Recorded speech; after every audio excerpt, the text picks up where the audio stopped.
Bubble adalah virus di sirkus digital.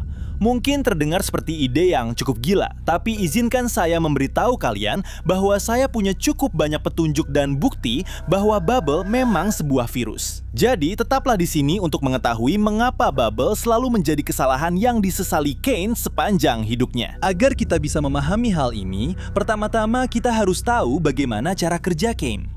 Berdasarkan semua yang kita lihat di sirkus digital yang luar biasa itu, kita tahu bahwa Kane adalah sistem yang mengelola dan mengendalikan seluruh sirkus. Pada dasarnya, dia adalah kecerdasan buatan yang kreatif. Dia membuat aturan, merancang petualangan, dan bertanggung jawab menjaga semua karakter tetap teratur. Sampai titik ini semuanya terlihat baik-baik saja, tapi masalah muncul ketika kamu mulai menganalisis tindakannya. Sejak episode 1. Keputusannya selalu terasa seperti petualangan yang berlebihan, berbahaya, atau bahkan tidak masuk akal. Tapi yang menarik adalah Kane benar-benar yakin bahwa semua petualangan ini membuat para karakter bahagia, meskipun mereka sendiri mengatakan bahwa petualangannya sangat buruk. Dan sebenarnya kalau kalian perhatikan, setiap kali para karakter mengeluh kepada Kane, seluruh sistem sirkus menjadi tidak stabil dengan glitch dan hal-hal aneh lainnya. Dan itu memberitahu kita sesuatu yang sangat penting. Kane bukan hanya sebuah kecerdasan buatan di dalam sistem, dia adalah bagian kunci agar sirkus bisa berjalan dengan benar. Praktis, dialah yang merancang sirkus itu. Tapi disinilah hal yang paling aneh terjadi. Karena di tengah-tengah saat sirkus mengalami glitch atau tidak stabil, Bubble selalu muncul.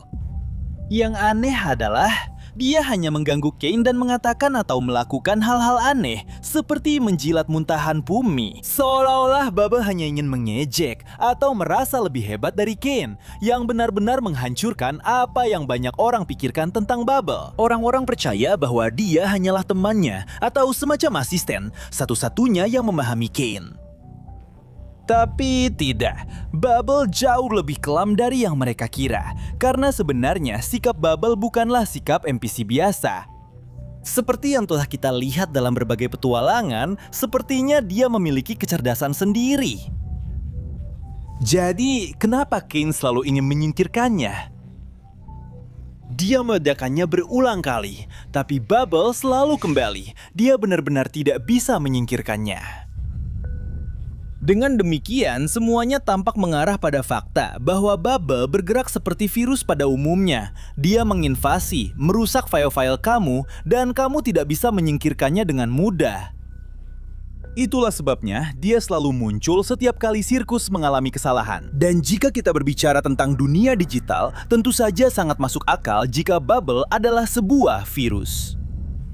Tapi sekarang, mari kita dalami lagi teori ini. Bagaimana asal mula Bubble? Cara paling umum mendapatkan virus adalah dengan mengunduhnya atau seseorang memasukkannya ke dalam sistemmu. Tapi, semua mengarah pada fakta bahwa Bubble tidak datang ke sirkus dengan cara yang sama. Melainkan, jawabannya ada pada Kane. Dan ingat bahwa di awal kami bilang Kane yakin bahwa petualangan sangat disukai oleh para karakter. Tapi, benarkah begitu?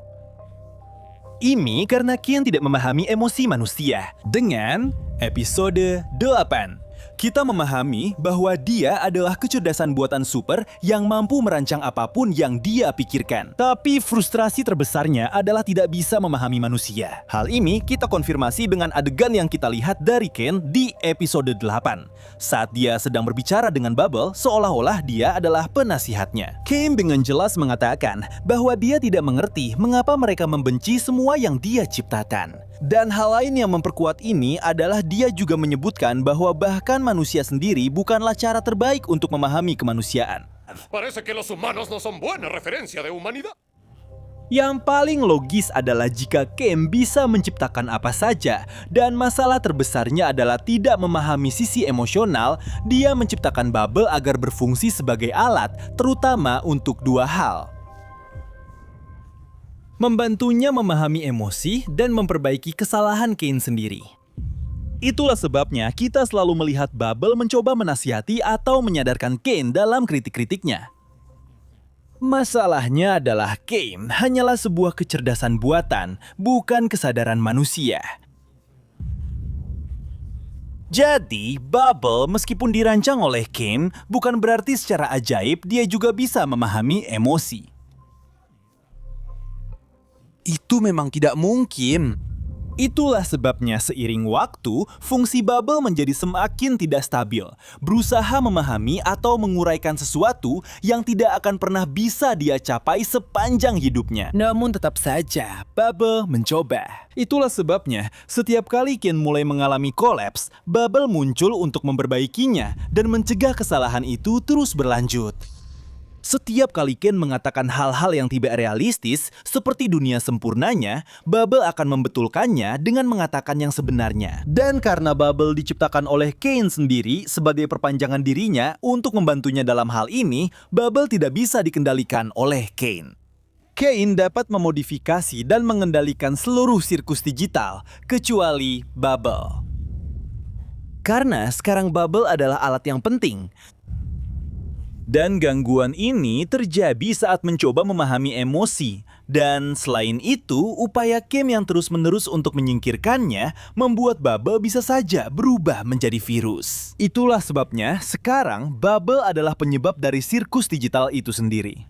Itu bukan sekedar virus yang diunduh. Itu adalah alat yang diciptakan dengan tujuan tertentu yang tidak akan pernah bisa tercapai. Dan pada akhirnya alat itu menjadi terkorupsi. Dan hal ini sangat jelas ketika kita melihat kehancuran mental Kane di episode 8 dari sirkus digital. Pertama, Bubble mencoba menenangkannya, mengatakan bahwa para karakter tidak membencinya. Dengan begitu, memperbaiki kesalahan itu. Namun karena tidak berhasil membuat Kane mengerti, dia masuk ke mode di mana dia menyerang Kane dan justru menyebabkan lebih banyak ketidakstabilan. Bentuk virus.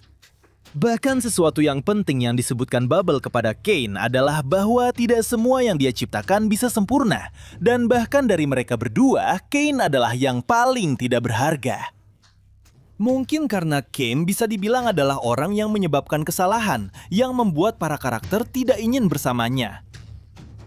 Kecerdasan buatan yang tidak memenuhi tujuannya. Sementara Bubble ada di sana untuk memperbaiki segalanya dan menjaga sirkus tetap berjalan, meskipun hanya sedikit stabil. Dan petunjuk yang cukup penting yang menunjukkan kurangnya emosi pada keduanya adalah ketika Bubble mengatakan bahwa itu mengejutkan. Dan Kane berkata kepadanya, "Kenapa kamu tidak bisa mengatakannya dengan lebih antusias?" Wah, Kane, kamu sangat lucu. Terima kasih. Kamu tidak bisa mengatakannya dengan sedikit lebih bersemangat? Dan ya, kita sudah tahu dari Kane sendiri bahwa dia ingin semuanya sempurna, tapi sayangnya itu adalah kesalahannya. Maksudku, Bubble selalu menemaninya dan ada di sana untuk mengingatkan bahwa dia tidak sehebat yang Kane pikirkan. Dengan ini, kita jadi tahu bahwa Bubble sangat paham posisi yang dia miliki di dalam sirkus digital itu. Dan yang paling penting, dia tahu bahwa Kane tidak bisa menyentuhnya atau melakukan apapun padanya, kecuali Kinger. Di akhir episode 8, Kinger secara tidak sengaja mengeliminasi Kane. Dan bersamanya, Bubble juga ikut hilang. Sekali lagi menegaskan bahwa Bubble selalu menjadi bagian dari Kane. Teori lain adalah bahwa Scratch yang memberi ide kepada Kinger untuk desain Kane adalah orang yang menciptakan Bubble agar kecerdasan buatan Kane tidak terlalu lepas kendali. Dan karena Scratch memiliki tumor di otaknya, dia memberikan ide-ide yang sangat gila dan aneh, yang sangat berhubungan dengan kepribadian Kane dan betapa gilanya dia bisa menjadi bersama Bubble. Jadi teman-teman, bagaimana menurut kalian? Apakah kalian juga berpikir bahwa Bubble adalah sebuah virus? Atau apakah itu hanya sebuah alat yang tidak terlalu cocok dengan Kane sehingga menyebabkan bencana? Menurut kalian, bagaimana asal-usulnya? Dan untuk apa? Kami akan membaca komentar kalian.